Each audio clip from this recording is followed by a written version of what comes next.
Hello, everyone. Welcome to the pre-show of the Codex podcast. As usual, I'm your host, Sonny Kruger. Right now, there is not a co-host with me, but I shall have one soon, and hopefully that's not an April Fool's Day joke. Hopefully, someone really is here soon. But either way, I've got a show going that I think everyone will enjoy today. I've got some X-Men on because today our topic of the week will be comics in the 90s. That'll be later. Right now we're still in the pre-show. So one thing that I want to talk with everybody about was that last week during the pre-show, hey Richard, glad to see you here. So one thing was that last week we were talking about who we would want to host a show. If we had to pick a comic book character to host, and one of them I said was Deadpool, and Dan Kelly came in and he had later on in the day he told me, so here's who I would have picked. So I'll show you who that is right now. But first, Richard, thank you for saying the best beard on YouTube and ready to go with that Variant Insanity because we have Variant Insanity today. So TMNT with 23, and F lister is Lobo. Well, I've got a pretty interesting character today. That in every universe, this character seems to be an F lister. But what I was saying earlier when it comes to last week and how we were picking out who was the host for who would be the best person in comic books to host an award show, Dan Kelly later on sent me his pick, and here's who it would have been. It would have been Harley Quinn, and look at that. Harley Quinn did host the annual Villain Awards. So I think that's a really good pick from Dan. What about you in the comments? Do you think, like I was going with Deadpool? I mean, some of my other picks last week were possibly Mojo and Major Domo, but they're bad. Also, I was going with, Ambush Bug, possibly, or Howard the Duck. And then also teams I was thinking about, possibly Wonder Man and Beast, or Blue Beetle and Booster Gold. So that was what we had last time. Richard says, number one, true, Codex is the best comic book station on YouTube. Yes, true, right, 100%. Two, Lobo will be the worst part of the Supergirl movie. That's one thing I'll definitely be chanting about is that trailer. Because, we had some trailers, some things announced for what's going on. But, so we'll definitely talk about that Supergirl trailer when we get to it soon. And I did get a message back. Chris will be on soon. So, in the meantime, I will, get the business out of the way. As Uncle Gary likes to say, we're dripping with the socials, and we like to give them all. There's nothing more we would love to do than to give them all to you at the Codex Station, right down there. There you go. Find us all. And then, of course, if you want some merch, you want to meet the team, and so much more, you can go to www.thecodexstation.com. And of course, if you're on Facebook and you're looking to have a good old chat, go to Comic Character of the Day. That's where most of us from Codex have met each other. So, Facebook page, facebook.com/Comic Character of the Day. Most of our people from the Codex Station run it. And if you're looking for ways to find us, you can find Dan Kelly Art. Dan Kelly Art. You could, if you're looking to see more of Sal the Slab Guy, he's at Sal's Comic Corner or the Slab Guy 77. And then, of course, I do a lot of writing. I actually finished writing a book the other day called Dreamland. I still got more editing to do before I put it out there for everybody to read, but I finished writing it. So, the stories I do have out there, you can find them at www.wattpad.com, and my username is Sunno the Writer. And that's the username I have right down there. And of course, some of my books I do have on Amazon. You could even just look up Sonny Kruger. My books, Killing Set in Motion and Bodies, should show up on there. Let me check. When it came to the hosts, Richard said he would hate to see Lobo as a host.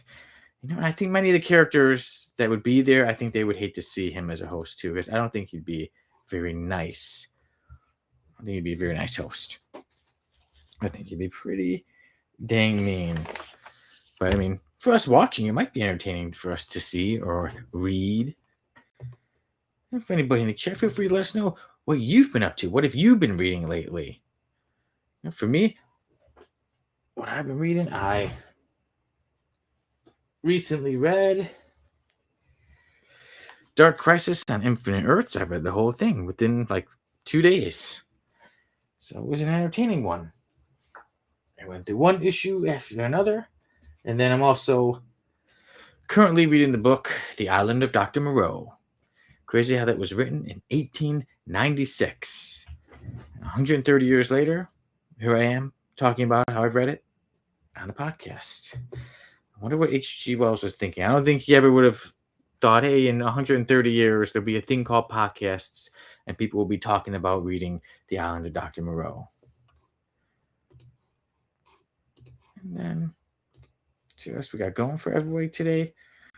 We did have, since last week, we did miss everybody everybody's, a lot of things going on. Sometimes it's not so easy for people to get online or get free. So this week, we're here. I said we're doing the show, no matter if I'm doing it alone or if I've got co-hosts with me. So here I am.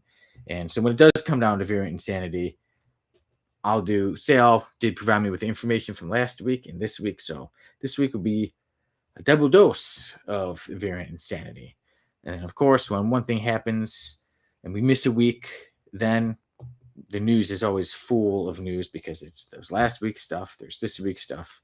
So we got a lot of news. So a double dose of Variant Insanity. We'll have our right or wrong questions. I may have to come up with a few more since right now I'm the only host. But then we also have a random panel of the week.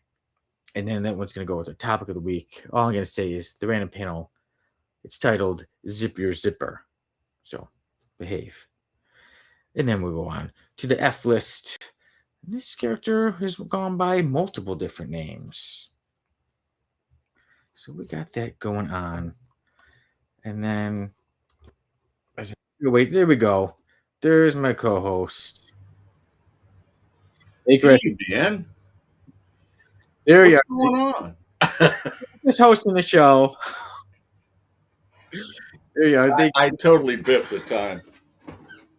At least you were here now. We're still in the pre-show. So we're doing good. How are you?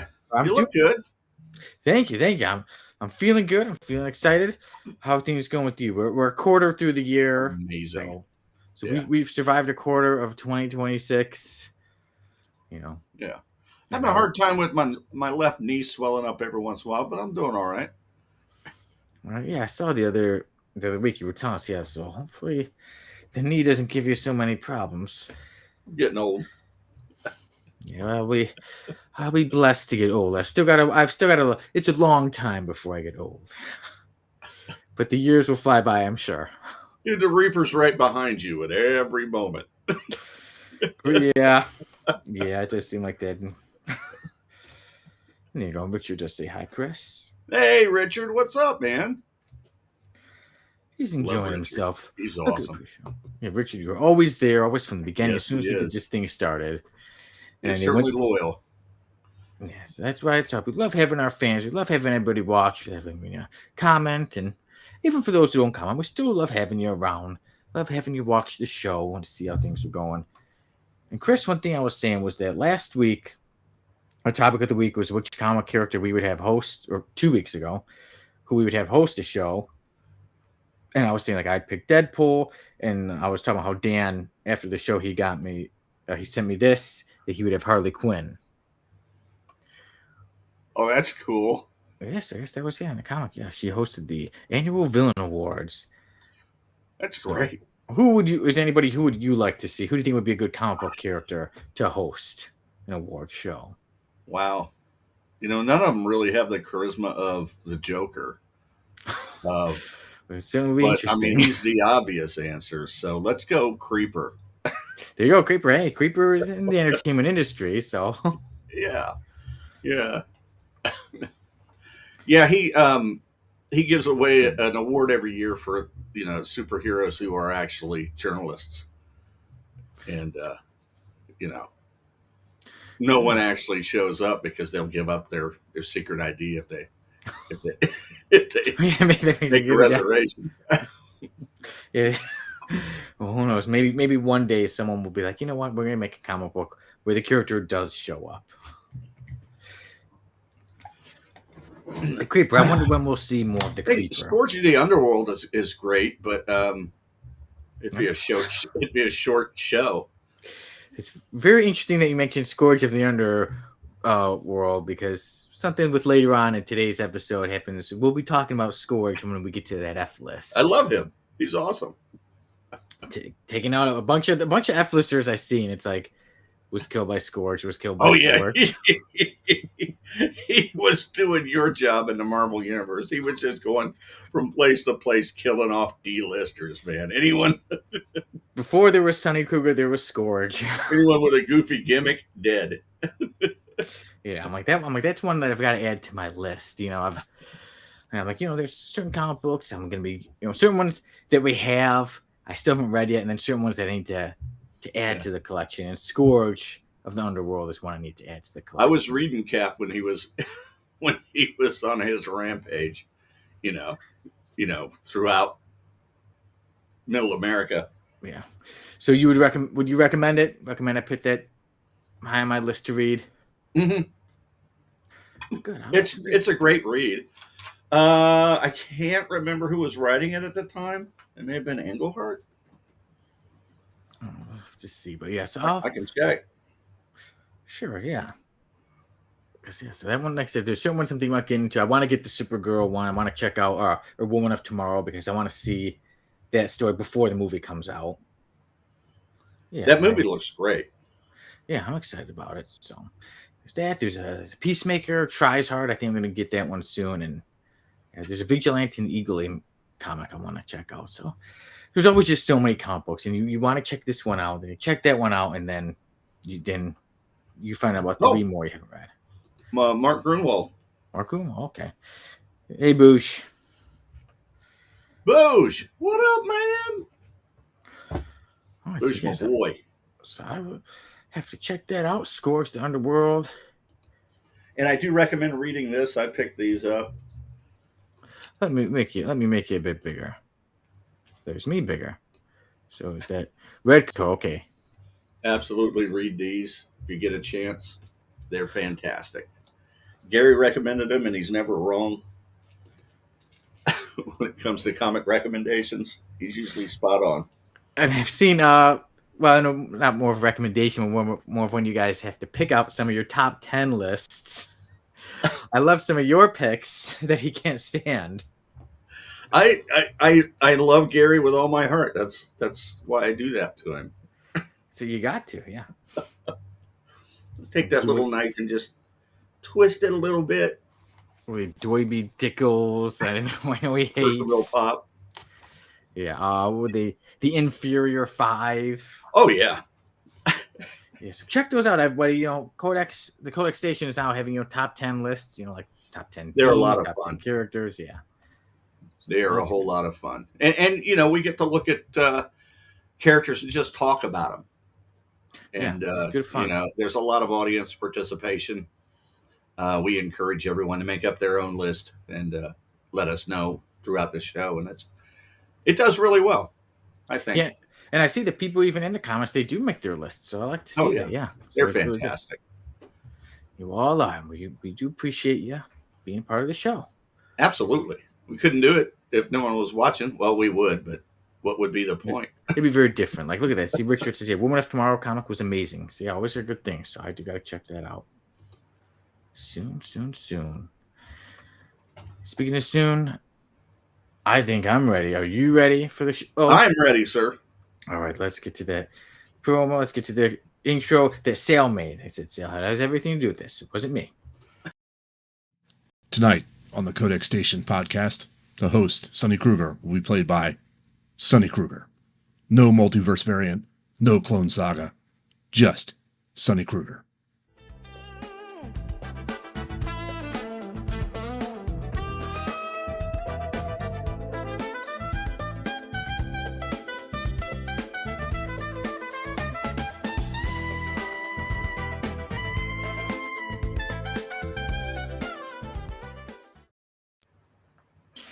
So, hello. That was excellent.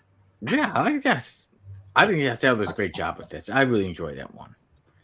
So, welcome everyone to the actual show, the Codex podcast. We had a pre-show, we had some good old fun, and now we're on to the actual show. We have a lot of comic book news, which I'll get going with the rundown. We have Variant Insanity.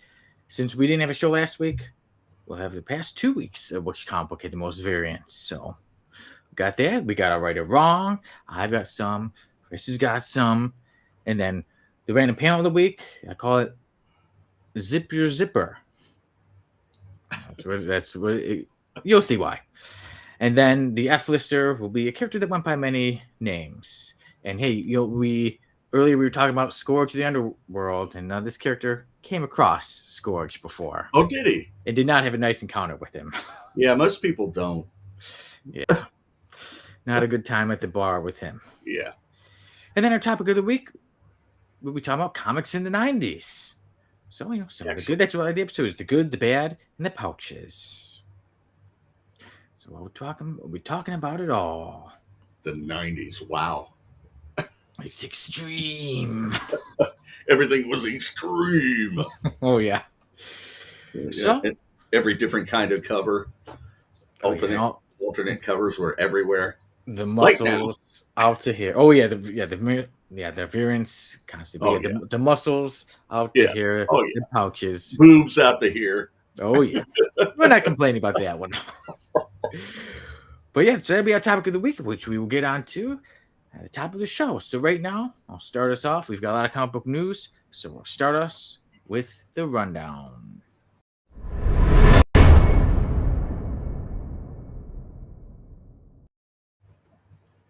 Do you love The Punisher? Well, we're going to get to see more of The Punisher. May 12th, there was a Marvel special, The Punisher One Last Kill. So it's going to be like Werewolf by Night, where it was about 50 minutes. It's The Punisher. So One Last Kill. I'm guessing that's going to lead into him being in Spider-Man. So, well, that's cool. It's Barenthal. Yep, there's the John Barenthal Punisher. So it'll be on Disney Plus. Yeah, and I think he's going to gain a whole load of new fans with this one, with The Punisher One Last Kill, and then in Spider-Man, many more. He was born to play that role.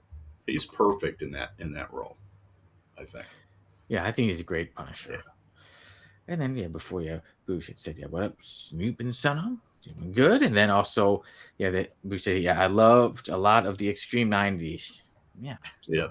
There's a lot to love with the 90s. And then I said, but I also knew it was pretty ridiculous. It was all flash, no bang. It was just beautiful to look at, but a lot of it was really shallow.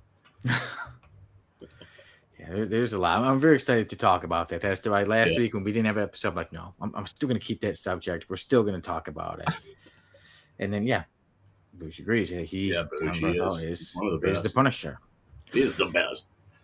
Yeah, but there's still a lot more news going on when it comes to Marvel and the MCU. And as the show Wonder Man has been picked up for season 2.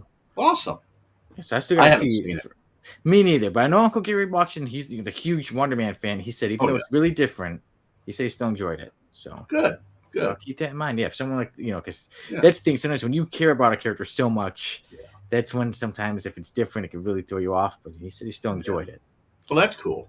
So that's Wonder cool. Man. I love the character too. I've always liked Simon Williams. Yeah, great character. I always felt very underrated. So I think so too. Yeah. So now he will get a second season. Also, but not everybody's getting renewed. Not everybody's continuing on. CBCS is closing down. So, if you have certain comic books, you're getting graded by them. You have until April 17th to get your comics in. After that, they're not accepting anymore. And for those who already have comics in with them to be graded, they're still going to finish what they're doing. They're still going to grade your stuff and get you your comic books back. But after April 17th, they're not like, we're closing down anyway. We're closing down. Let them sue us. So hopefully they give you back your comic books. But if you still trust them and you still want them to grade, you have until April 17th to get your comic books to them. What did they cite as the reason? Was it just financial issues? Financial issues, and that they're going to be focusing more on card collecting. Like they'll be focusing more on cards as opposed to CBCS as opposed to grading. So you're going to specialize more. Specialize more on the cards. And then Bush, I haven't watched One Man yet, but kudos on the second season. Awesome. And then we do have some sad news, as life goes. There's always passings. Sam Keith, one of the co-creators of the Max and the Salmon, he has passed away on March 15th. He passed away at the age of 63. And then also, that's a real shame. He was quite unsung, I think. I think he made quite a huge mark in the genre, and not enough people talk about it. Yeah. In my opinion. And then too, and different kind of artwork. Like, when you look at even just the Max alone, he's just different kind of artwork. I like someone takes chances. So I liked it. I liked what he did. Yeah. It's a shame he's gone. And quite young too. How old was he? He was only 63. Wow. Yeah. That's not far from me. Yeah, so and what was it that he did have? It was called so Sam Keith passed away from Lewy body dementia. LBD, a progressive neurological disorder, and to say he was battling it for quite a few years, for several years. Yeah. So just say it's often described as a combination of Alzheimer's and Parkinson's disease. Wow. So that's horrible. And may he rest in peace and not be in no more pain anymore. Yeah, God bless him. Yeah, and boosted RP. Sam Keith was a phenomenal artist. Yeah, he was. And also with the passing of Valerie Perrine, she was an actress, and she was in quite a few things, including some of the Superman movies. As Tessmacher. Yeah, she was. Yeah, she. I was pretty young when that movie came out, and she was just so hot in that film. When you look at it, yeah. I mean, just amazingly beautiful, and quite an incredible actress too. Shame to see her gone, but she was. How old was she? She passed away at the age of 82 on March 23rd. She passed away. Yeah, it's sad. Even when I was looking just at this old Superman movie, I'm like, so many of them have passed away. The most of the main cast. Yeah. Well, they're pretty. We're all getting up there. I told you. Yeah. He's right behind you. The Reaper's always right behind you. Yeah, I think. One thing, I think one way, I know we reviewed it a while ago on the show, me and Dan reviewed it, was the death of Captain Marvel, one of my favorite ones. And such a powerful story. And I think one of the main parts I love is when he looks at death, and then eventually she has like the pretty face, and he pits it and he wipes it to be the skull face, and he says, I don't need to hide anymore. Like, I see it. So that's an incredible storyline. Yeah, that one I absolutely love and can read it over and over. It's just heartrending, and the fact that he wasn't killed by a villain, or some accident. He died, just like every man dies, in pain. He got cancer, and slowly rotted from that. And it was just a really introspective story. I think Starlin. It was just beautiful. Yeah, I think they're even regular stories, classic novels, literature, everything. I think that's one of the best stories about death. Yeah, absolutely. Absolutely. It dealt with it so eloquently. Yeah. So may Sam Keith and Valerie Perrine rest in peace.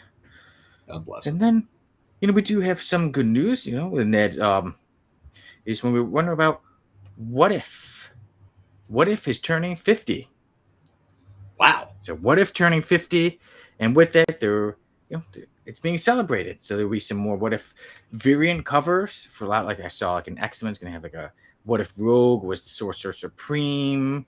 One of them was like, what if Daredevil or Matt Murdock, when he had the accident, what if he got Hulk's powers instead? So it looks like it's the Hulk, but with like Daredevil's outfit. So those are like some variant covers. And then there are going to be some actual What If issues coming out. There's going to be one with the X-Men. I believe it's What If Cyclops had stayed, or what if Scott had stayed with Madeline Pryor. And then there's going to be one with Thor. What if Thor had gotten the symbiote? Wow. Yeah, coming out. What if J. Jonah Jameson had gained the powers of Spider-Man? I'm surprised they haven't done that one yet. Yeah, he got that. Yeah. how different that would be. I would absolutely read that.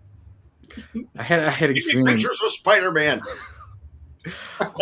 Yeah, it's him. Yeah, and then he just takes it because he knows he's gonna get the money.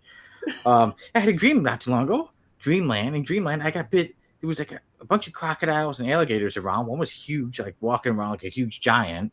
Well, more like an 8-foot person. And then one was super tiny, and it bit my finger. And someone said, "Oh, did you like Spider-Man got bit by the spider? Did you turn into a crocodile?" I'm like, "No, I didn't get those powers, but yeah, a weird dream. It's tiny and it bit my finger." The proportionate power of a crocodile. I just ran it with my mouth, just bite somebody and start spinning. I take this little piece of their skin, it's twisted. Good times in Dreamland. I didn't get that far. I woke up. But before we jump on to, I just say, Boo should say, the Max was awesome. It was great to watch under the influence. Absolutely. I can tell with the way the character looked. Pretty interesting. And then Richard said that Silver Surfer Requiem is heartbreaking too. I've got to add it to my list because I love the Silver Surfer. So I got to add Requiem. Absolutely add it. And Boo said, long live Marvel. Yes. Amen. Yeah. He's a character I thought they didn't do good in the movies. I would like to see a better version of Captain Marvel. I would too. Yeah. What If comics are great fun reads? Yes, they are. Bougie agrees with you as well. And What If is great. Yeah, so many fun different things you can do. I always just thought, like DC's Elseworlds. It's always I love reading alternate versions of well-known stories. Yeah, I think it's cool. It's too fun, as comics should be sometimes. Sometimes you just gotta have fun. That would have been cool. Yeah, it would be cool to see J. Jonah Jameson as Venom. But that's not all the news. Spidey would have had to face him.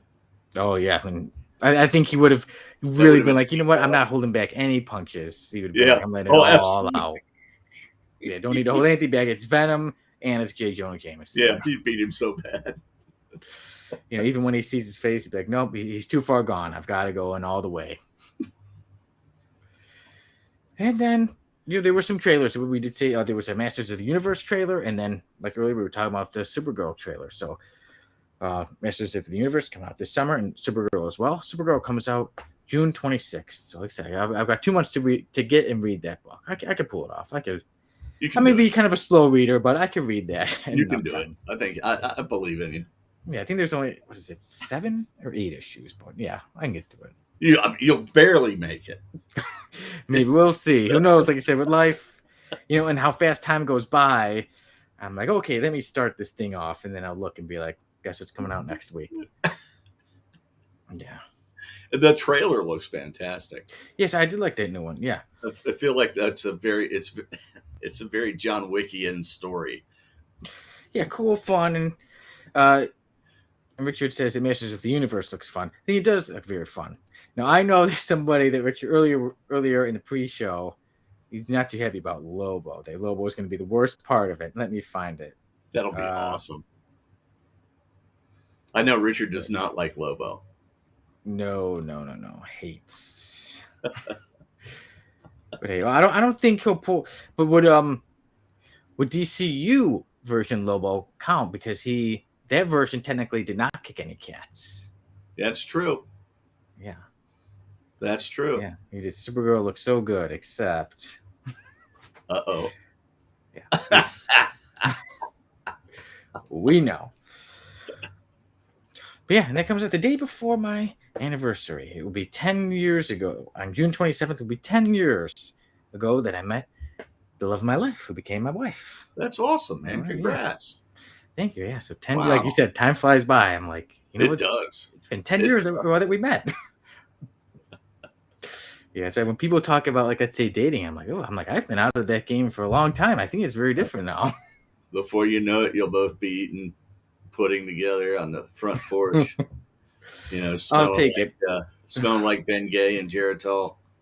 Well, I have no sense of smell, so there you go. You're fine. It won't bother me.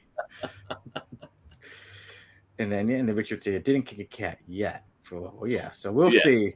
Yeah. Imagine Richard, if he kicks a cat, I'm going to be thinking about you in the theater. You know, if suddenly there's a cat and Lobo kicks it. I promise, Richard, I will not laugh if. I will laugh so hard just thinking about what Richard's thinking. That'd be the only thing that would make me laugh. It wouldn't be about the poor cat. It might be thinking like, ooh. It would just be like, Richard's probably really mad about that. We may have to be like, hey, we need to give a warning. There should be a warning for all Richards to cover your eyes at this trigger minute, warning. this second. Yeah, trigger warning. Yeah. Violence towards animals. And Bruce said, a gun might retcon the cat kicking. Yeah, Richard says, I'm sure he will. I like gun, and he likes animals. Yeah. But he's imagine James Gunn's like, oh, I hate that, but it's got to be in the movie. We can't have Lobo without it. Yeah. It's like all the good stuff. Yeah, a lot of stuff going on with Lobo has a soft spot for animals. You know, just not animals that are attacking him. Yeah, does he really care about got his little fishy friends, doesn't he? His little space dolphins that he hangs out with. Yeah, so there you go. Yeah. Yeah, I would be a little curious to be nice animal, but I think DCU Lobo may be a bit different, maybe a bit nicer than comic book Lobo. So I think he'll still be pretty cool. I'm excited to see Jason Momoa play him. I think he'll do a great job. But another guy born to play a role. Yeah. Yeah. I don't think they're going to be as violent with them. I don't think they can be because it's PG-13, and when you've read some of the comic books, we know he gets extremely violent. You know, we know that paramilitary Christmas, that fight with Santa Claus. Yeah. Well, it was a different. Have you seen Superman: Man of Tomorrow, the animated movie? Wait, I feel like I did, but when Lobo's in that. Okay. Yeah, he is not very kind to Superman. So then, so I haven't seen it then. So, and so it's an animated one, right? It's one of the animated, multiverse or the animated universe films they did. I like it. I've got most of them. I've only seen a few, but they've always been really good. So that's how I'm like, I need to watch more of those because they do. I think they do a better job of being close to accurate. I'm not really happy about what they did with the Crisis. It was a 3-part Crisis on Infinite Earths they did. They didn't have to make any changes. No. They could have just told the story, which is what fans wanted. But what you get really doesn't resemble much of what Crisis is. But you may have just saved me some time. So thank you. If you go in not knowing anything about Crisis on Infinite Earths, it's a fine story. The animation's gorgeous. It's beautifully done. But if you're a fan, and it's like my favorite DC story of all time, then it's like, sometimes I feel like you can enjoy something. I think a lot with comic book stuff, you can enjoy it more if you don't know. And then if you know, that's wrong, that's wrong. Oh, yeah. It's like being in the Army and watching war movies. Exactly, yeah. Grenade doesn't explode like that. Are you telling me Chris, are you trying to tell me that they don't let you have long hair when you're out there in boot camp? Yeah, and a beard. Yeah, are you telling me 3-day stubble? Are you trying to tell me that Hilary Duff was not in I saw Hilary Duff was a cadet before. Remember in Rambo? Have you seen Rambo 2? Part of yeah. When he fires that RPG, when he's in a helicopter and he fires it out the front window, right? Oh, Rambo. They don't contend with the people that are in back of the chopper and the backblast area. They would have been effed up, man. They'd all been deaf, ears bleeding, maybe dead from the concussion. Yeah. Yeah. That was probably written by people who did not serve or just think still what, whatever. They'll be fine. They're just extras in the back. They'll be all right. Yeah. Yeah, it's bad enough he rescued him from a POW camp. On top of it, you think you're gonna go? Yeah, they've been through enough. They're used to it. He kills half of them on the way back. Whoops. Booge did say, yeah. I thought I remembered, yeah. Lobo having a bulldog. Yes, he did. Okay, just mentioned the pure military Christmas. I remember he did. Yeah. He did. Quite the bulldog too. Pretty cool one. He's tough. Yeah. Do you know if it was in any of the comic books though? Richard's asking about the bulldog. I think it was in the comics, wasn't it? Oh, so yeah, he was in the comics asking if he was in any of the cartoons. So I know he was in the comics. I know he's in Pure Military Christmas special, but I don't know about the cartoons. He's been in a couple of the books that I've seen, if I remember right. Yeah. All right. Well, Richard, have a good night. Thanks for always joining us. And, good night, Richard. Yeah, watch the rest of the show tomorrow at work. Enjoy. Okay. We'll make sure that it's a great one. As I said, yeah, we've got a lot on the schedule today. I'm stripping later. Well, he's gonna hopefully, yeah, check it out soon before we get taken off of YouTube. Before we go back and say, hey, there's a video that was taken off, and the guys were like, hey, what happened, Sonny? I don't know, but I know I'm not a rat, so I'm not going to tell what happened. I'm not a rat. I'm not telling. You can't make me talk. I'm not telling. Or be like in Deadpool to like his friend when Cable had him tied up, and he's like, "Tell me, I'm not going to tell you anything except said that they're there, they're going here, they're going there, and there's a wind chill for the day." Yeah. He just spilled his guts. Well, because Cable would have spilled his guts. Yeah, Cable would have. Yeah, so he did avoid some damage, but he folded so fast. Yeah. Another guy born to play a role. Brolin as Cable. I mean, he was just fantastic. Yeah, I thought he was great, and I love Cable. I heard that he said he didn't really care too much for the role. I'm like, I thought he did great though. He may not have cared much for it, but he pulled it off. That's what a good actor he is. He pulled it off so well. Yeah. Like even I remember, I know it's going a little off of comic books, but Anthony Hopkins. I really liked the movie, The Elephant Man, and he said he didn't really care for his role in there much. He said, "Oh, I didn't really feel like I was doing much or had much direction, but pulled it off." Like you said, great actors. There are a lot of great actors that hate a lot of their early work that just is legendary work. Yeah, and then they kind of even someone will be like, "Yeah, I've never watched it to this day." Yeah, it's wild. It's wild. It's crazy, a crazy industry. But now one might say it's an insane industry. So, you know what that brings us to.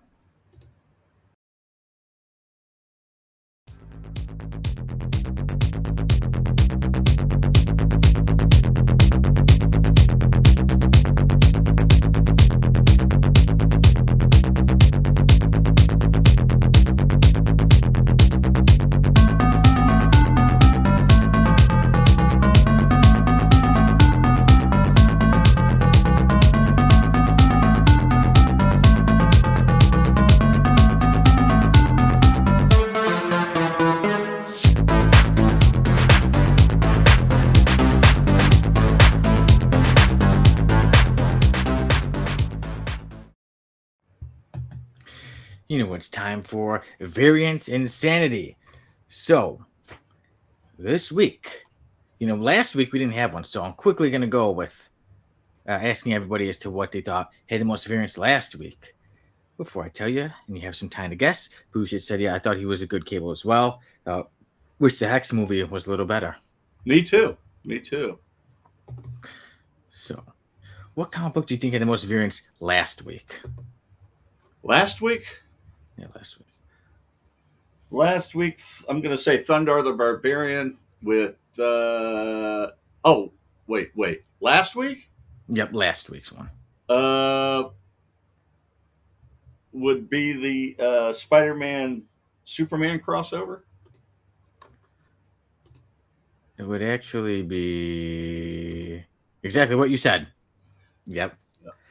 Last week was it Superman, Spider-Man, and Sal always provides us with this, so thank you, Sal. The writers Sean Murphy, Jeff Lemire, Mark Wade, Matt Fraction, Tom King, Christopher Priest, Gail Simone, and Greg Rucka. The penciler was Jim Lee, and the cover artist for this one was shown was Jorge Jimenez. That's awesome. Yeah, I still got to get it. Yeah, I got here. Let me show you. I've got Thunder. I got 2 of the covers. I managed to find. Let me see them. I'll make you I've bigger. got Right after I make me bigger. Okay, oh, that's a cool one. Yeah, they got there. Which I like. It's pretty cool.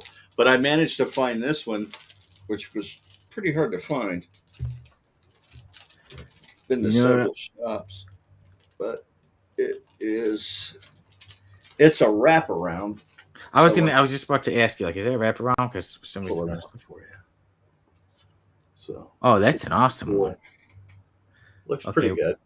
When I go to the shop, that's the one I'm going to be looking for. I like this one. Yeah, you see, to the multiple different versions of Spider-Man and Superman in the back. Some of them, yeah. Yeah, it's pretty neat. Yeah, Miles Morales fighting Cyborg Superman. Yeah, yeah, I like it. I like the Green Goblin in there. That's really cool. Yeah, and you got Power Girl in there, and you got Bizarro, Carnage, Lex. Yeah, Lex Hobgoblin. Yeah, so that's an awesome cover. Yeah, it's really cool. I don't know if I'll be able to find that one, but that's the one I will be looking for. And, I don't know if the guys have told you, but I'm actually really good with action figures. And I heard. I saw you got some Planet of the Apes. When I made you bigger, I saw you got some Planet of the Apes figures behind you. Oh, yeah. I was looking at that. Oh, it's pretty cool. It's pretty cool. Planet of the Apes. One of my favorite movies. That is a classic. I watch it all the time. I have all 5 of them on Blu-ray. I just love them. Original saga. Yeah. Yeah. I like the new ones too. Yeah, I do. They're all really fun, I think. Yeah. It's a great movie. Oh, not so long ago, me and my Maria were watching all the Mad Men episodes, and we're on season 6. And there was an episode where they were all watching they were going to the theater to watch Planet of the Apes. That's awesome. Yeah, it came out the year I was born. Oh, okay. Yeah. Came out in 1968. So there you go. I just think, and it looks fantastic still. I mean, it's just a beautifully filmed movie. Who's just lying, and he says he's really good at action figure dismemberment. Must have been about somebody else. You don't know what those action figures did to him.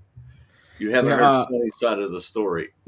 Like when I write my books, same thing with the action figures. Sometimes the characters or the toys do stuff to each other. Sometimes they kill each other. Sometimes they break each other's arms off. It's not me. You can't change what sometimes you can't change what other people do. So same thing with my books. A character kills another character. My wife's like, "Oh, well, you can change that." I'm like, "No, I can't. It's the way it is." Yeah, it's how characters fight themselves. Yeah, and then sometimes with the figures, sometimes the character's tail comes off or a middle finger breaks off. It happens. He had to run in with a bad cop. Yeah, exactly. Yep, there. That's happened. Yeah, I remember before me and my brother were playing. We were doing something with cops, and my mom's he kept like pretending to do something like in the kitchen so he could listen to us be like playing as the cops, and they were not very nice cops with the figures. The language was way worse than the language on this show. I watched my language here, but when I would play with figures, the language was pretty nice. When we were kids, she had a Barbie Dreamboat. She had like 4 or 5 Barbies, and I had a bunch of those G.I. Joes. The dolls. Oh yeah. Ones. And I went in her room, and the G.I. Joes hijacked the boat and held the Barbies ransom. They're good times, but we were just kids using our imagination. Sometimes you just gotta let the imagination run wild. Give me my Barbies back. Nope. Go tell Mom I want a cookie. Yeah, because sometimes the G.I. Joes take the Barbies hostage. Sometimes Caliban breaks Comcast's arm off. It happens. Things happen. Yeah. And my brother, I'm not too sure how much you know about wrestling, but one time my brother had the wrestler Barry Windham, and I had Sting, and I had one of those old, super hard ones, and Sting gave Barry Windham a punch that knocked his head right off. Knocked it right off. Yeah. And I was like, my Sting won that fight because you guys the winner they punched Barry Windham's head off. Yeah, I'm a huge wrestling fan, especially 80s wrestling, because in the 80s it was like they were, superheroes. Yeah, different. You had clear divisions, the heels and and the baby faces. You knew who the good guy and the bad guy was. Yeah. Bruce says his toys call him the Butcher. The Butcher. Hey, I mean, there's been some cool characters called that, right? Billy the Butcher. Yeah. But yeah, so good old times, yeah. Toys with wrestling, with all that stuff. So there's now actually a set of horror films out called The Butcher, I believe. Probably 1, is. 2, and 3. They're on Tubi. Oh yes, that sounds really good. Dude, they're excellent. They're excellent. Tubi actually does have like big movies on there too. You know, it always gets teased. Yeah, but they do have some decent films on there.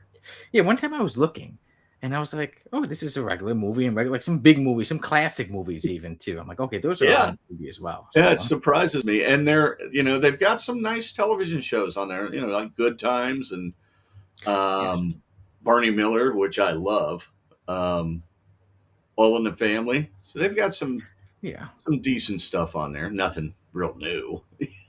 Yeah, nothing. Only indie stuff, but some of those will give you some good laughs. Yeah. Wait, man, what was it? There was one a Grinch movie recently made. Yeah. One of those horror films that uses other properties. It was like a black man playing the Grinch, but they made his beard just green, and it was like he was having sex with like a bunch of women, like stole, like he was like stealing guys. He was like stealing ladies from the guys. Like, oh, that guy's girlfriend was with him. That guy's wife was with him. Yeah. Did you see? Have you seen it like Winnie the Pooh, Blood and Honey? And I heard about it, but I'm like, I'm not. Dude, they're excellent. You gotta see them. Now there's a whole slew of Popeye ones, like Shiver Me Timbers and Popeye the Slayer Man. I heard that like the day that Mickey Mouse Steamboat Willie like came to the public domain, like the day it came out was like Steamboat Willie horror movie announced. Oh yeah. Isn't it awesome? Yeah, they should have for fun, They've been around for many decades. Pussy Beer winner, was a Four Horsemen at one time. 80s. Heck was the golden age of wrestling. Four Horsemen were awesome. And I think they're on Tubi. Tubi is loaded with great movies. If you ever need a recommendation, let me know. Watch The Deadly Spawn. Oh, heck yeah. And then a Grinch horror movie called The Mean One. You're a mean one. I'm calling it right now. This may be many years from now, but the day Mr. Rogers goes into the public domain, there's going to be a horror movie, Mr. Rogers, and he's going to like be evil as he says it's a beautiful. It'll be super evil. Oh yeah, as he goes to like wash someone's feet, he's going to saw them in half. He'll just be killing kids. So there you go. That's a prediction. The day Mr. Rogers goes into the public domain, be horrible. It's going to be a horror movie. All right, it's going to be insane. So now we get on to this week's Variant Insanity. So we said last week was Superman and Spider-Man. And real quickly, anyone want to take a guess as to how many covers it had? 32. Going with 32. Anyone would like to take a guess? So there's this cover. Either you could feel free to say, like, if you want to say a total covers, or if you want to say, yes, we know there's this one, and a total variants.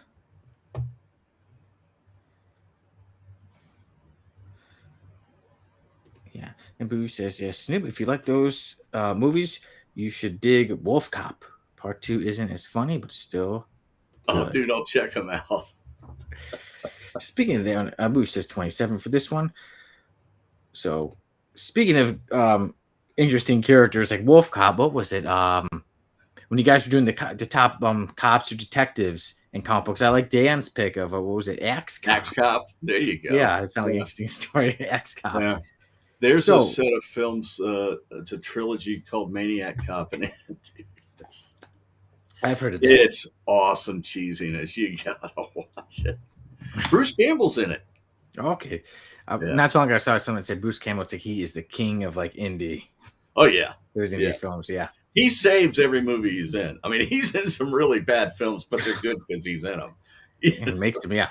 All right, so Superman, Spider-Man had a total of 49 covers. Wow. So you had this one, and you had 48 variants. Wow.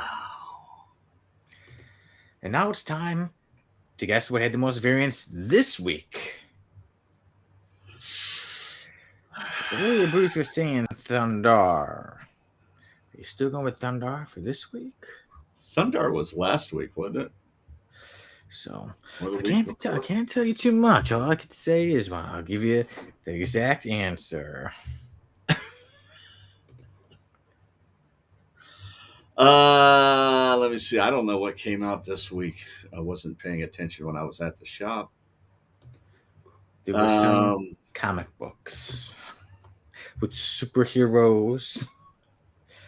I'll give everybody a little hint. This week, it is a Marvel comic book. Oh, wow. And that doesn't happen often, but this week it was Marvel. That's surprising. What big event's happening over at Marvel right now? I do not know. The Armageddon's going to happen in the summer, so that's the big one about to happen. The Avengers. Going with Avengers. 20 covers. I don't know. All right, going with Avengers, 20 covers. Everybody, give me the 10, the 9, the 8, the 7, the 6, the 5, the 4, the 3, the 2, the 1. This week, the comic book with the most variant covers is... Well, first, Boosh says that Thunder would have been his last week, but he's going with the Hulk. And it's not the Hulk, but it is Daredevil. Wow. Daredevil issue number 1. So they did a relaunch. Okay. Yep. I dig that cover. That city background's so cool. I like it, yeah. So a little bit of info, like I said, provided by the Slab Guy, was that the writer is Stephanie Phillips, the interior artist is Lee Garbett, and the cover artist, well, this cover shown is also Lee Garbett. That is really nice. Yeah, I like it. Interesting. So how many covers? How many covers did you say? I was going to still let you guess. So you're still going to go with 20? Oh, okay. Yeah, I'll go with 20. You can go with 20. Greetings from Alaska. Mike! I was going to pick Daredevil. It is Mighty Mike himself. There he is. Love glad that to guy. see you, Mike. Well, glad to hear from you, Mike. I don't see you right now, but you get to see me. You get to see us. We missed you. Hope you'll be back soon. So, Mike, how many, or anybody in the chat, even if you're watching later, feel free. Take a guess.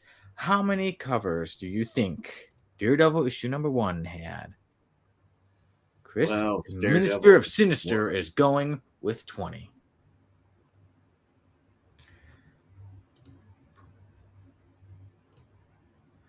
Boo says 24. Right after he says, shucks, I almost said Dee Dee, but I didn't know about the relaunch. One of my favorite characters. All right, so I'm giving you. And Mighty Mike is going with 15. Okay. I'm going to tell you, one of you is right. It's Mike. So it's the 10, the 9, the 8, the 7, the 6, the 5, the 4, the 3, the 2, the 1. This week, Daredevil issue number 1 had a total of 24 covers. Wow. Very Boosh, cool. You called it right. So there's that 1, and then there was 23. Dead on, Boosh. Wow. Yeah, so congratulations. You get a round of applause. He can see the future, too. Yeah, so we'll see. Yeah. Yes, magic. Next week we'll see. You got some bragging rights, Boosh. There's what you get. You get bragging rights. You got a round of applause from me. Awesome. You can go around, tell everybody, brag. Next, no prize. Yeah. You can tell and be like, hey, everybody, did you guess how many covers Daredevil had this week? No, I did. I did. It was me. That's right. You can. See? He even got Mighty Mike himself saying, nice, Boosh. Yeah. So there's our variant insanity. Now we go to right or wrong. Chris, would you like to start us off? You got any statements for everybody? Yes. Superman is the most powerful mortal across all comics. I say right, yeah. It's a powerful mortal, yeah. Physically. Yeah, I go with Superman. So I say right. All right. I'm going to go with one. I'm going to stick with Superman. So this is going to go with that. You know how all this talk about Superman and Spider-Man. So I say the two new Superman Spider-Man crossovers will not be better than the original. I'm going to say yes. All right, you're agreeing, yeah. I'm going to say that's true. Absolutely. All right, and then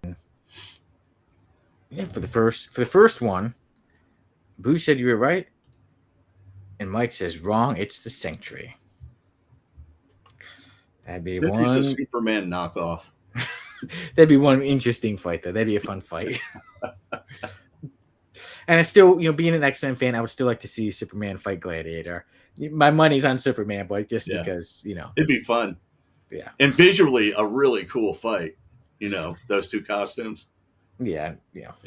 Like, and then Gladiator, we know he is basically a copy of Superman, but with the mohawk. But I still like him. He's cool. I love Gladiator. He's one of my favorite characters. And so everyone, we're all agreeing that the original Superman Spider-Man crossover will be better than the two new ones. Hey, but I'm optimistic. I mean, I won't be like there's nothing that could ever beat the original. If a new one beats it, hey, more great comic books, it's fine with me. All right. And now, any other questions, Chris? Yeah, horror comics are the second best genre of all comics genres. Let me see. Yeah, superheroes being the first. Superheroes being the first. Yeah, I'll say right. I'll say horror being the second. Yeah. Most enjoyable to read, I think. So I'm gonna go with that too. Yeah, horror's fun. So I give that as well the number 2 spot. I give it to horror. All right, and then I got another one. I say, well, since it is April Fool's Day, I had to go something with April Fool's Day, and I said there should be a lot more good issues of comics centered around April Fool's Day. Yes. I said, right. Basically, What If is an April Fool's Day comic. Elseworlds are an April Fool's Day comic, are they not? You could say, yeah. Unless they were trying, but if they were more trying to trick you, though, it's kind of known. But yeah, so I think it'd be nice. I was looking for random panels this week, and I'm like, there's not much. There was only some stuff that said like April Fool's Day for Deadpool, but it was more covers, not much panels, not much issues. I'm like, they could really do something like maybe even somebody makes a joke for April Fools, but something big happens because somebody wasn't paying attention. But yeah. So now a lot of the old Superman, the Kurt Swan Superman comics, were very much April Fool's Day comics because they'd show you something on the cover, and then inside it was like a dream or an imaginary story or something made up. Yeah. They'd suck you in, and it wasn't real. It was just a dream. There was a She-Hulk comic, and it has like the Punisher on there, and Spider-Man, and Wolverine, and then at the bottom it's like, oh, featuring so and so, and on the bottom there's a little part and it says, notice it doesn't say inside the comic. So those characters do not appear in the comic book. That's awesome. But they're all on the cover. It's a great cover, but I'm like, it literally does tell you. We didn't say in the comic, we said appearing on. Yeah. They don't do enough comic covers that actually I'm gonna say this as a statement. I'm gonna save this statement. This statement will work as they don't do enough comic covers anymore that show you what's going on in the comic. Most of it is just a group shot or a single shot of the character in the comic. I say right. Yeah. They're just not as fun anymore. Or certain variants, there'd be characters that aren't even in the comic. I'm like, hey, the character didn't appear in there. And then, but like I say, it's more just the characters kind of looking. Yeah. Them posing. Posing for the picture. Yes, there you go. So there's our 5 statements. Another one kind of came last minute to you, unless there was another one you wanted to go with. No, that one actually is better than anything I had. All right, so there you go. There's our 5 statements. Yeah, so we'll bring it back. Yeah, the first one, you're going with Superman being the most powerful mortal character comics. I said right. You said right. Boo said right. And Mike was the one who said Mike, that it's Mike, Century. Mike could very well be right, but I'm still going with Superman. See, I'll still pick Superman, but it's a good fight. It'd be an interesting one. But I'll still go with the Man of Steel himself. And then number 2 was my one. I said, yeah, that the new Superman Spider-Man crossovers will not be better than the original. We all went with right. Yeah. Yeah. I just think That original story is fantastic. Yeah. And I love that they didn't do cross-dimensional stuff. They didn't have to fall back on that old crutch. They just made them exist in the same world. Yeah. It's just such a fun, great idea. Perfect comic. I loved it. Yeah. That one I went with that 10 out of 10. And yeah, the new one, like I said, it could be cool. I think it's just gonna be hard to beat that original, especially the original was like the first big crossover. Oh, I've read this. It's very, very, very good. Yeah. But it just really kind of continues on, with what they were going with in the original story. Oh, okay, yeah. Because it's I think it'll be good. I'm excited to read it. I'm like, it's gonna be fun. It's Superman and Spider-Man. Yeah. It's just I think that first one's tough to beat. Was it? There are a lot of good crossovers in it. Yeah, I'm excited to see some of the other ones too. Yeah, some of the crossovers they include. They're really good. Yeah, and the art's phenomenal throughout. Great. So there should be a good one. And then in a little while there'll be the next crossover as well. I love they're doing that too. They're letting these companies you get so much awesome stuff that way. Yeah. So for me, it's just that I just think that the old one's going to be tough to beat because it's a great one. Oh, it's phenomenal. It's beautiful. I think I have a copy. Nice. And as you find that your number 3 question or your number 3 statement again was somewhere in there. Let's see what one. It's in here somewhere. Because for number 3's one, Boosh had right, Mike had wrong.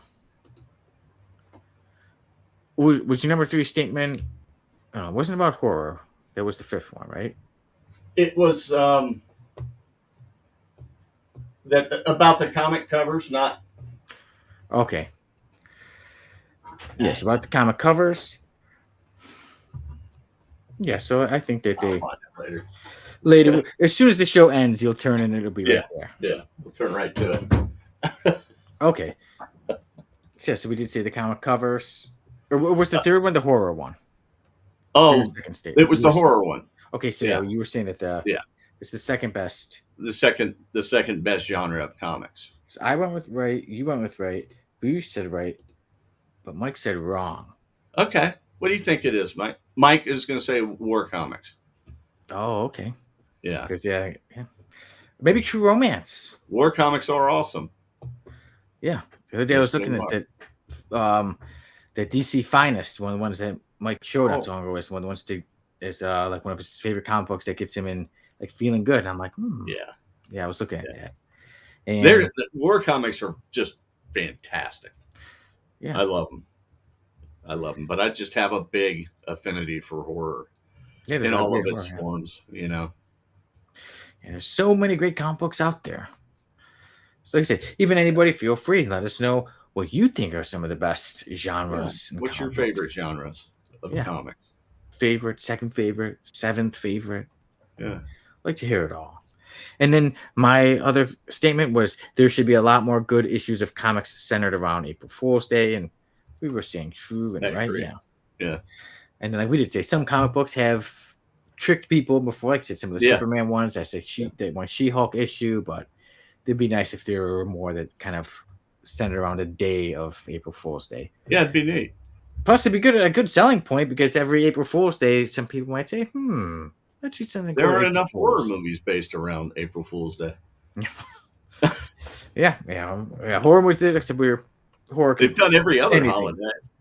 Yeah. Oh, yeah. And then number 5, that was the one where you said with the covers. That'd be nice if they had more covers showing what goes on in the comic book as opposed to just like they used to, Yeah. It was had a snippet of something that was going on in there, And we were all going with that one. And Mike did leave. He did say, "You got to run. I love the show, and you guys." Oh man, we love you too, Mike, and hope that you're able to love check you, out the Mike. rest of the show and I hope have a he safe does. trip back. Yeah, because I mean, War Comics runs neck and neck with horror. So, yeah. And then Bruce Yeah. says, "No." He says, "True Romance is a hell of a movie. Yeah, Quite a great performance, isn't it?" Yeah. All right, and Booch comes in with, he said, "My top 5 genres: horror, superheroes, and sci-fi, pulp, and noir." All great. Hell yeah. Yeah. Nice. It's all good stuff. All good stuff. So there was our right or wrong questions, statements for the day. And now we go on to a random panel of the week. This one I'm like, how have I not shown you this one yet? I had to look to make sure it was real. Yes, it is real. It really did appear in a comic book. It goes there, we'll be talking about the 90s later. Are you ready for this? 401 Zip Your Zipper. There you go. It looks like Cable with a tiny little head, huge wide shoulders, tiny little feet. There you go. And there you go. He's got look at that, like a hammer. There's a slingshot in there. There's a surfboard. There's a rocket. He's got a freaking ICBM strapped to his back. He does. Yeah.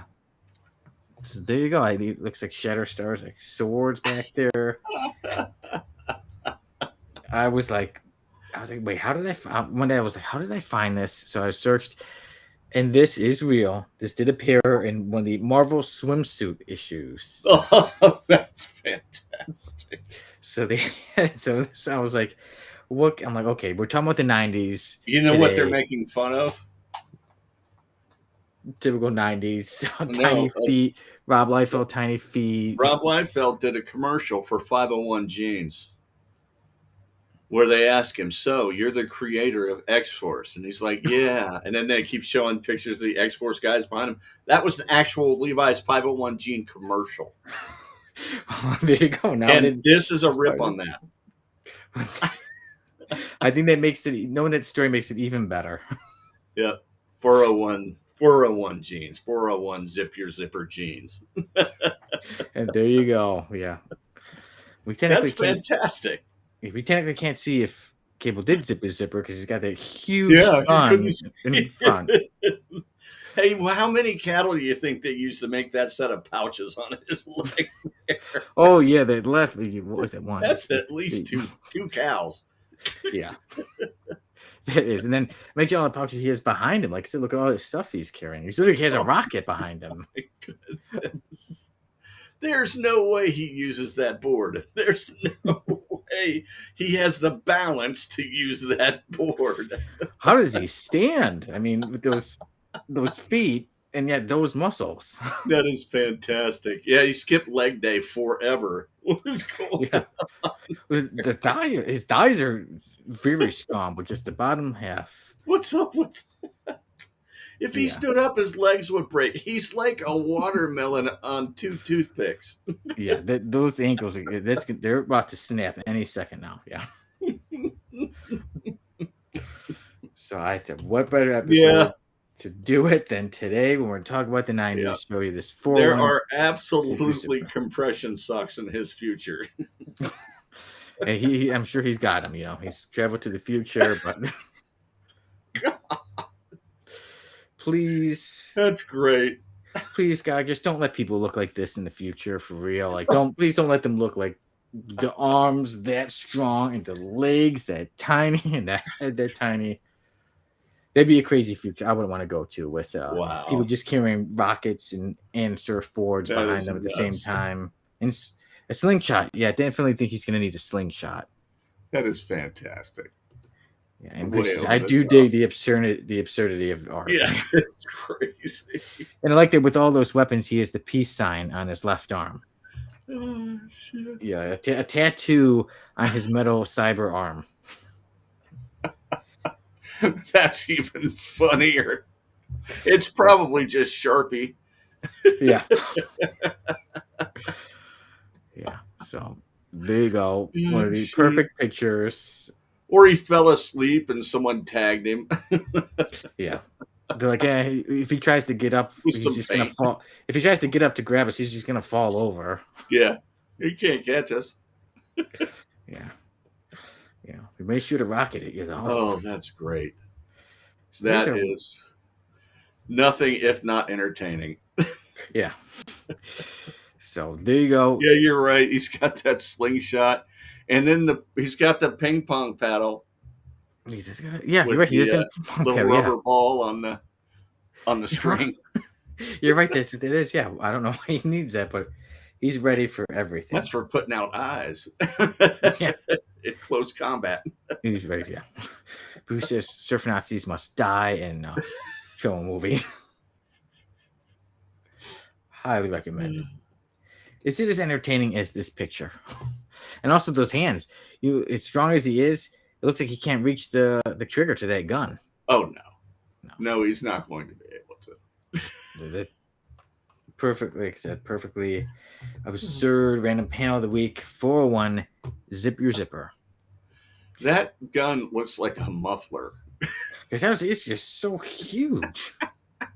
What does it? And then what does it even shoot off? Oh shoot, that's ridiculous. Yeah, it's probably like a stun gun. Fires piranha. Yeah. No one how crazy this picture is. I don't know what it shoots off. Pouches. Yeah, that's crazy. Yeah, he's got so many pouches. He's got toys for every situation. He literally does. He's got grenades. He's never reaching those grenades ever. No. Oh yeah, at the bottom of his ankle. Yeah. And who knows if they took a picture of him from behind too, like how much more stuff we would see. It's got to be a lot of stuff there. Because he's got the bows for bow and arrow, but he's got the crossbow, for it. He's got ski handles too, whatever those things are called. Oh yeah. At the top. Oh, okay, yeah.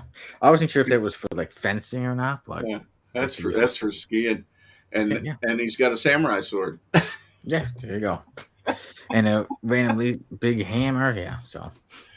Okay, that is fun as heck. Yeah, cake goes to his thighs. Thank you. Do. And that was awesome. My pleasure to find crazy pictures like this.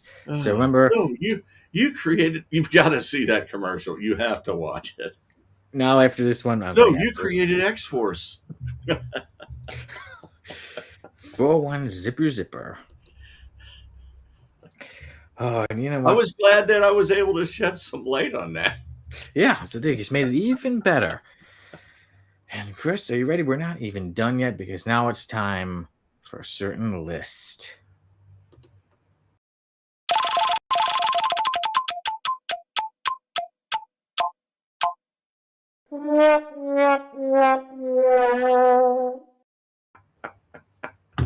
Today, joining the F list is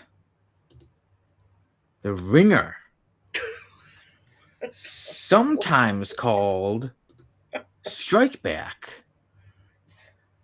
So he's changed his actual name. So there you go. There's a little bit. You can see both of them at the bottom. There's Strike Back, and then the top one he's Ringer. That's not a bad costume. There you go. There he's punching through a window. He says, "I'm free." Free. And there he is when you strike back. He said, "Did it not occur to you that one who can teleport away can teleport back?" And there he is getting beat up. So he can teleport? Segron, yeah, he can teleport. Yeah. Segron says, "Yes, I'll crush you, claw you, thrash you," as he beats him down. And there he is. As you can see, he's getting some spider webs to his face. And there you go. Thank you, Spider-Man. So there we go. It's like a clown bukkake. And Bruce is the Ringer and Strike Back, 2-time loser. Chris, do you want to take a guess as to the history? Yeah, this guy was in charge of making gaskets at a gasket factory, which is where he got his affinity for all things round. And one day he tripped into a vat of absurdity and he came out with this costume. I have no idea. Well, I'll tell you a little bit about. Why does it look like he has like? Is that supposed to be like yellow surprise, or is that hair? I don't know if it's supposed to be like he's aware of something. I don't know what it is. Yeah. It makes him look oddly like some sort of bird character. And two, I'm like, how could he see with that? It's like right over the middle of his face. Yeah. His depth perception is for shit. Yeah. And then his peripheral vision is completely cut off. And then when he got it open, when he had his, his one eye, Spider-Man decided to put webs into that eye. So there he is. Oh, that picture just makes me laugh. There's a lot of good stuff with old Anthony Davis. No, not the one who was traded onto the Mavericks, who was injured and is now on the Wizards. This is a different Anthony Davis. This is Strike Back / The Ringer, Anthony Davis. What? Why does he look like as Strike Back? Go back to that picture. Sure. If you would, please. Okay, I see. Those are jets. Yeah, because first I was like, what is he standing on? Like, yeah, I thought he had like some Stiltman action going on there or something. Okay, so that one he's just flying on. That costume's not bad. Yeah, I'm like, this one, because first I was like, I'm like, why did I have this guy on my list? And then I looked, I'm like, oh, there's why. Yeah, there's I had him on my list. Yeah. My goodness. That definitely was an upgrade. Yeah, so first of all, Anthony Davis, sometimes first called The Ringer, like that, later on called Strike Back. He does have a wife. Her name is Layla Davis. And there she is when she thanked Spider-Man for putting the webs in his eyes. But he's 5'8". When he's the Ringer like this, he's 145 pounds. But when he's Strike Back, he gains like double his weight and is 297 pounds. But he's a human cyborg. And he was created by David Kraft and Keith Giffen. Like this. When he's the Ringer, he first appeared in Defenders number 51 in 1977. And then, that would explain his goofiness. Yeah. And then in 1993, he appeared in Lethal Foes of Spider-Man number 3 as Strike Back. So now let me tell you a little more about him. Back. Yeah, first, Anthony Davis, the Ringer, he was a minor criminal. He tinkered his suit with ring-shaped weapons, as you can see. And he got in a fight in Nighthawk, was the one who beat him and damaged his teeth up pretty bad. Yeah, Nighthawk, he's awesome. Yeah, Nighthawk, yeah. The Ringer did not stand a chance. So, Nighthawk beat him up, and then later on he battled Spider-Man. Spider-Man, of course, beat him. And then earlier we were talking about the Scourge of the Underworld. And guess what? He was no match for him. He went to that bar, and Scourge shot it up. Well, he was seemingly killed. However, later on, we found out he was not killed. He came back. He was later brought back as Strike Back. However, he changed his ways and actually wanted to be good. In these Lethal Foes of Spider-Man, he was there to tell his wife, Layla, to change their ways. This one, he didn't seem like such an F-lister. So let's change our ways. He was even fighting some of the guys, like Sekron, or excuse me, I was saying Sekron, Stegron, and Stegron beat him down really bad in that fight. So he was trying to be good, but Stegron messed him up, and then it was revealed later on that it was revealed in Thunderbolts 56 when his wife, Layla, she wanted to be Strike Back, and she later on it was mentioned in Thunderbolts 56 that Layla Davis, his wife, had stood by his side after this. He was very damaged from his fight with Stegron, and that he later on died in the hospital. Oh, man. So he did die with his wife by his side, so I'm like, that's not so bad. He didn't, I think, old Strike Back kind of redeems him a little bit. Yeah. But it's the Ringer really bad. And then, but that's not it. It's not over yet. Because there are other versions. In an issue with Deadpool, what hell happened? Deadpool was brought to different dimensions and things like that. So there's now a version. Yeah, this is a different version of the Ringer, and there he is. He wasn't brought back to strike back as the Ringer, and he was eventually killed. And then problem took care of itself. Yes, there you go. That took care of that. But then there's another version of him. This was in the Superior Spider-Man number 25 with the Hobgoblin War. He went on to join. Sorry about the noise. Black Cat's gang. Hey, don't worry. I live in Chicago. I'm used to sirens and stuff. But there's more Ringer. So there you go. There's another Ringer. Oh, wow. I actually like that costume. It's kind of cool. That one's from Ultimate Spider-Man number 91. Okay, so there you go. Okay. Maybe not everybody hates it. And even, Boucher did say, that's what I was thinking, Snoop. Yeah, with Giffen being the writer explains a lot. But that's not it. There's another version of the Ringer. And this one may be even worse. This one's from Spider-Man Volume 2, issue number 12. Right there. All right. That's just horrible. And then ready for this? There she is. This is my corner, my part of the world. That's horrible. That is. And I got it taken. Picture taken. You'll note that they didn't make a big enough ring to fit around her. Yeah. Those just went in front of her. And I think Miles Morales summed it up best with this Ringer. He said, that old lady was this dimension's the Ringer. And just like the Ringer in our dimension, the one in this dimension sucks. Perfectly said, Miles. Miles is awesome. Did he have to fight her? He literally he was trying to help her. He thought she needed help. Oh, okay. Was trying to rob her, but she started she was able to defend herself and then went at him.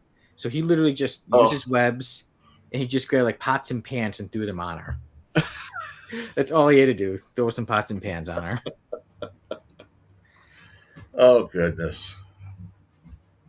Yeah. And Boucher did say that the Superior Spider-Man costume isn't bad for the Ringer or artist, however Giffen was involved. So I don't think every version of Anthony Davis is so bad. I think Strike Back for me, I felt like he kind of redeemed himself. I think he does redeem the original Ringer. Yeah, I think he redeems. So I'll say that case, but I think anyone kind of as the Ringer, when you look at some of these other versions, the Ringer I think goes in the F list. I'll say if Anthony Davis, if he comes back, if he stays like this with Strike Back, I think he's not in the F list. Well, Strike Back, no F list. The Ringer, yes. Yes, I completely agree. So there you go. Strike Back, no F list. The Ringer, that's just yes, and multiple versions go to. They're all pretty bad. Yeah, I did like the one.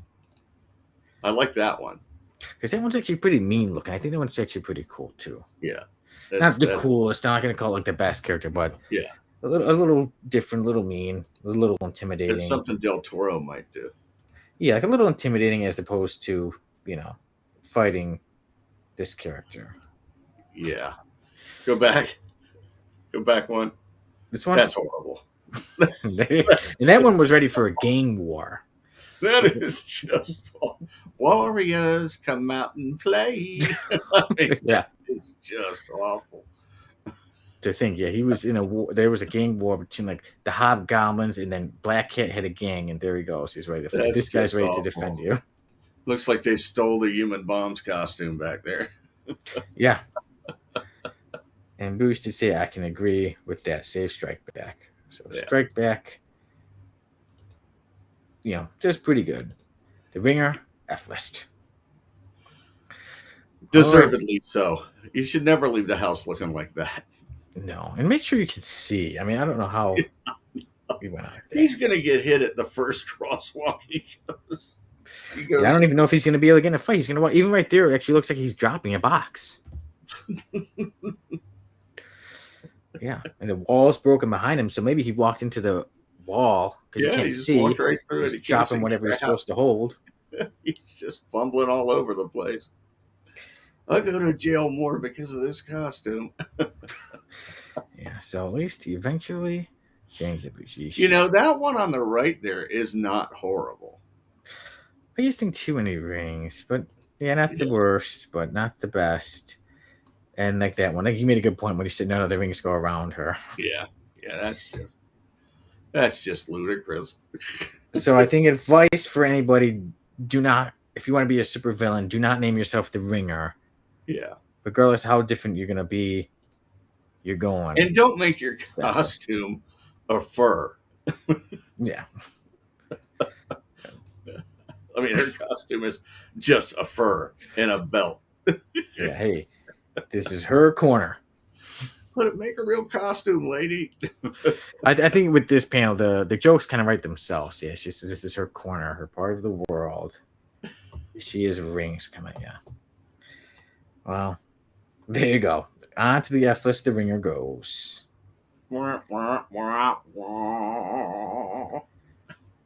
Okay, Bruce said, yeah, that's why I like it. Yeah, the helmet is kind of reddish for the other one. All right. So now we get into our topic of the week. Our topic of the week this week is comics in the 90s. Oh, yeah. The good, the bad, the pouches, the advertisements. Oh, that is awesome. I think the 90s had some of the best stuff. I think some amazing comic books. I mean, look at that. I got Age of Apocalypse, one of my favorites. So some Executioner songs. So some of my favorite X-Men stories. I mean, look at Batman had with the Long Halloween. Dude, the X-Men and Batman stories. In the 90s were fantastic. And they were riding off the highs that they got from the 80s. Yeah. As the 80s rolled into the 90s, they were still producing quality work. Yeah. Well written, and the art was phenomenal. Yeah, and then for me too, the Silver Surfer became one of my favorite characters within that time with what he had going on. Even too, he had a lot. There's some of the great stuff of the 90s, and then there were some of the bad. Yeah, there was some good stuff. I still like X-Force in them. However, there's some great characters that came out. I really love Gambit, love Cable. Well, maybe not this Cable, but a different version of Cable. Yeah. Even I'm a big Deadpool fan. Wildcats, Spawn, Image. Lobo. Lobo. He became big in the 90s, because he became big in the 90s. Yeah. But he was the answer to all the anti-heroes that were coming out. It was Gibbons' joke character that he made that made it big. Yeah, and let's see real quick. Yeah. But back when it came to this lady, Boo said, yeah, Peter got to get the Punisher to take her out. I will not disagree with you. I'm fine with that. That's going to happen. That's a Dalmatian coat. And Boo said Savage Dragon was a great 90s character, or 90s comic. Yeah. I mean, it was so many F-listers from there. Of course, I love my Savage Dragon. But there was a glut of publishers that hit the scene at that time. And a lot of what they were putting out was not fantastic. Some of it was really good. Yeah, and then there's the some. Like the Valiant stuff that was coming out was fantastic. Some of those, for me, Valiant is very up and down with me. I like some. Exo Man and War. I can't remember Jamie hated him, but I liked Exo Man and War. Something about him I liked. Yeah. Harbinger I did not like. Harbinger is the one I'm like.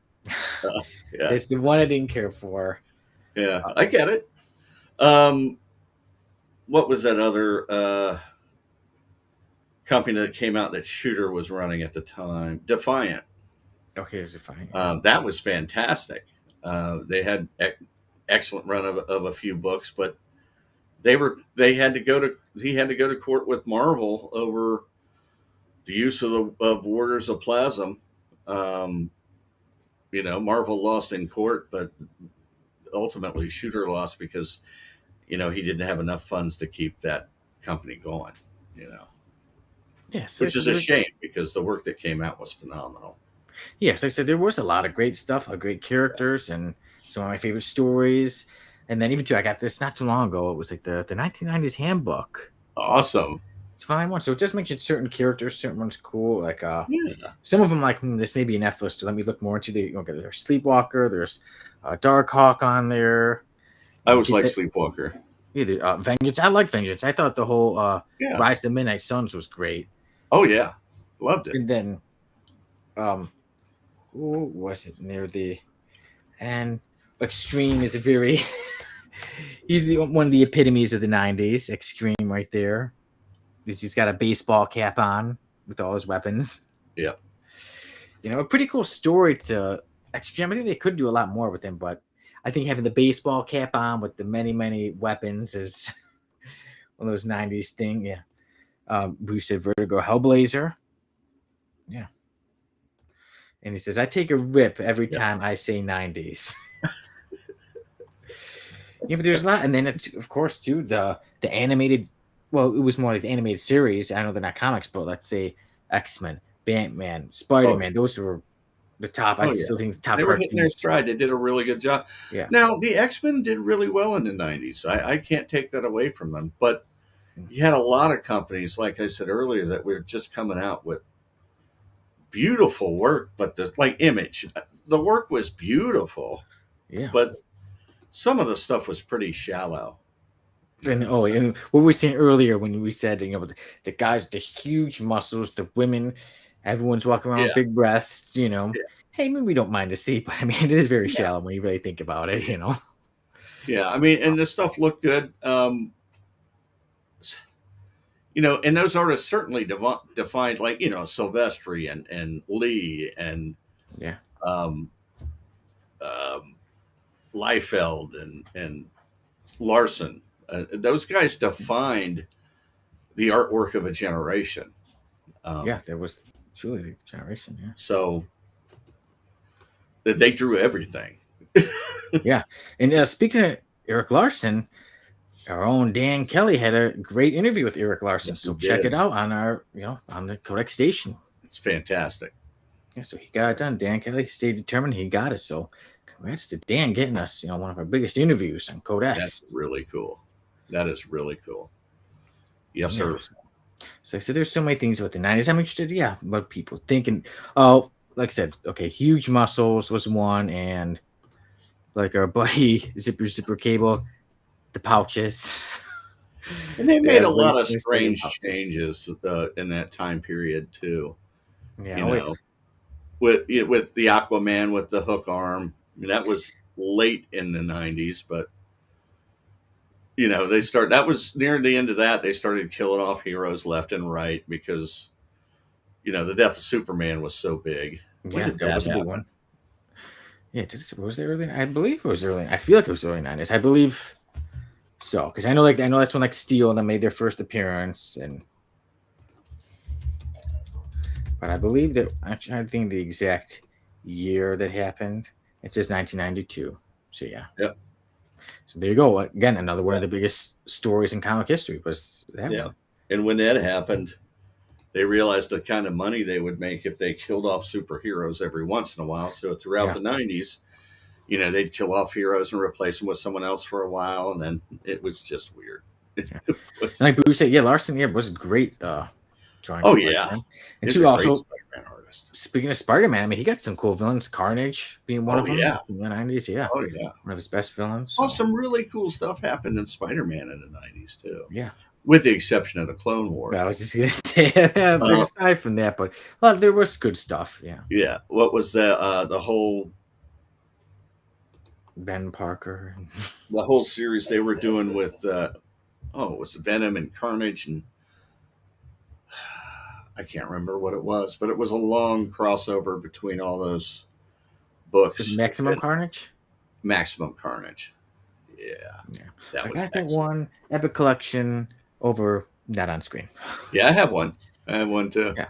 So there was a lot of cool stuff. The Punisher, late 80s, the Punisher really made his name, but then A lot of good stuff. Multiple, like 3 comics going at once during the 90s. Oh yeah, yeah. They were really milking him in the 90s. I mean, he was, and I think the biggest problem with the 90s was the feeling, because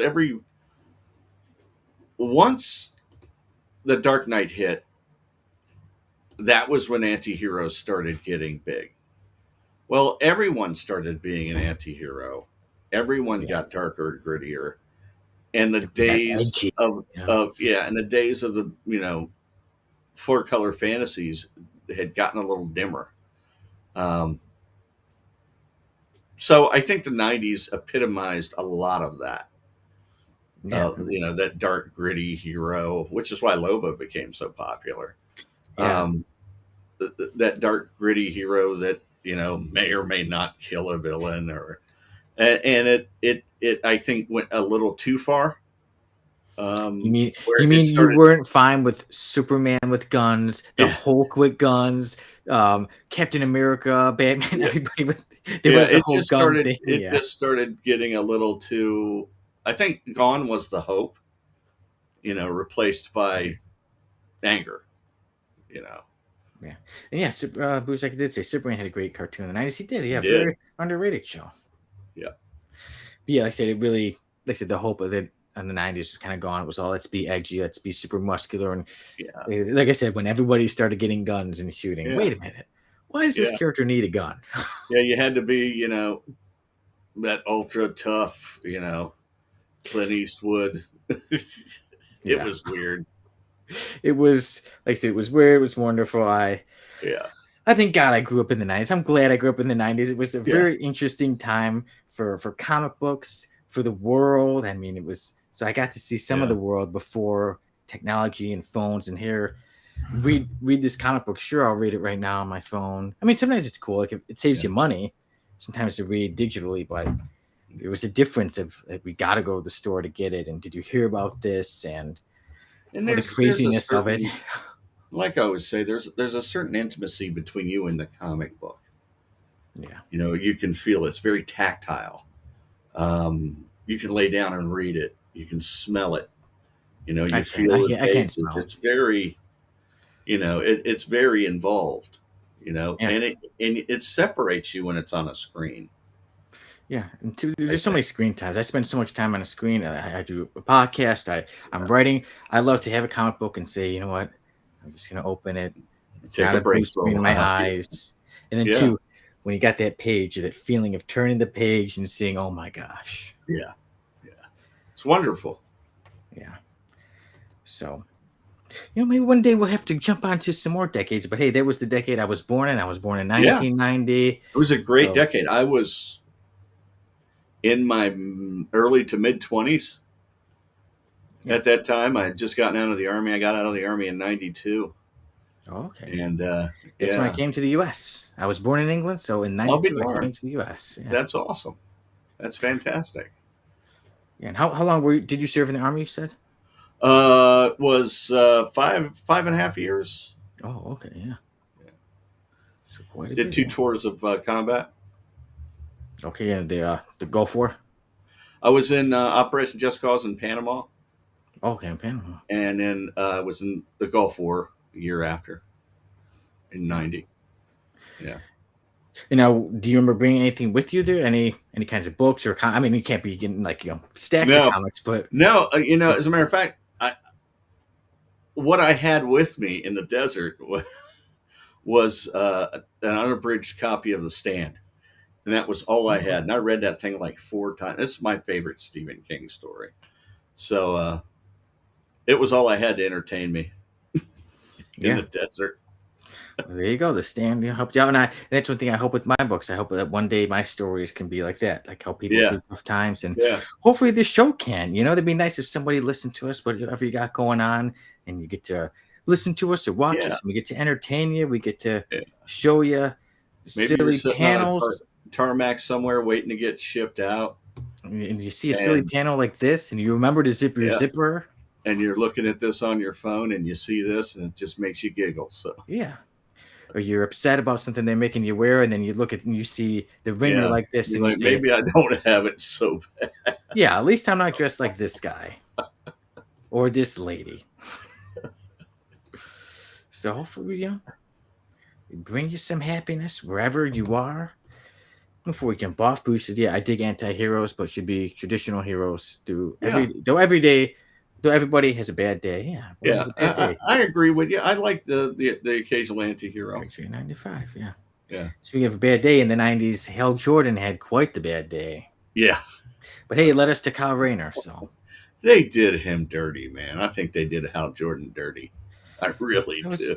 I think it's one of the most, like, wow, because I love the story, but then like I said, when you think about it, like, he did that, but then that was one of the most daring stories ever. It's good. It's good. Bruce said, my mom loves Stephen King, and Stand was one of her favorites. Great heck yeah. It's wonderful, Booze. And then, too, like I said, we're talking about Green Lantern, 90s, that whole little section. It was like 6 issues when, the ending of Hal Jordan being Green Lantern. Like, oh my gosh, you look at this. And he's doing all this stuff. He's going crazy. Yeah. And then he had Kyle Rayner. And then as soon as he's being introduced, the woman in the fridge. Oh, yeah, that was horrible. Yeah. One thing I did have in Panama, because we went down to Panama as part of a rotating guard force protection. And when we were down there, that's when the balloon went up and we had to go to combat. But before that, we were just doing guard duty. And I had brought down my DC role-playing game and ran a couple of games. It was all right. So were you able to do that over there? Yeah. Like what? Oh, wow. Yeah, when we were off, when we weren't working, Oh, so it's pretty cool. It's just to imagine that, yeah. And in Desert Storm, when we were back in Tent City, we played a game of D&D in the chow hall, or the chow tent. Yeah, it was pretty cool. It is, pretty cool. Like, not too many people have stories like that, man. But yeah, it was pretty fun. Yeah, you may be the minister of sinister, but you've lived quite a life. I've done a few things, and then they lead you. I wouldn't recommend any of them, unless they want to eventually become the minister of sinister, right? That's right. It's a hard title to get. You get this hat with it. There you go. And my car, my Challenger. But it won't be easy to top you, right? No. So you can try, but you will not do it. It's a great show, fellas. Thank you for being a part of it. We always appreciate everybody watching, everybody getting involved. It's a fun show. We love to put on every week for you. So with that, so we're saying I'd like to be on more often, Sonny. If you need me, whatever you need, I'll be here. Well, good. I have fun with you. Out to you more. Yeah, it's a good time. Always good having you on. We're still, still getting to know you. Like I said, look at those stories you were just saying right now, in Panama and the Gulf War. So we've got quite a bit to learn. So I look forward to having you on the show a lot more, Chris. Thank you. And I had a great time. Tomorrow, will you be on Comic Character of the Week? I will be. I will be there, and we'll be talking about Elektra. So there you go, Elektra. Yeah. Yes. Yeah. It'll be fun. Hey, Elektra. Go up if you. I know Booze will be there. I know Booze will be there. Rich will be there too. I'll jump in. Jump in for a little bit, and then a lot of times during the middle of the night, I'll watch the whole thing.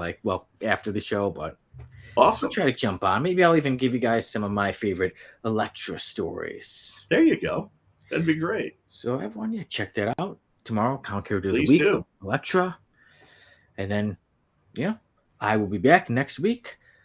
Who knows who will be my guest host? Maybe it'll be Sailor Slab Guy. Might be. We shall see. So everyone, thank you for joining us. We have a great day. We're glad to have you on. Looking forward to having you on again. So may everybody take care. Have a great day, great week, great month. Hopefully your day is a 10 out of 10. And don't forget to zip your zipper. Zip your zipper.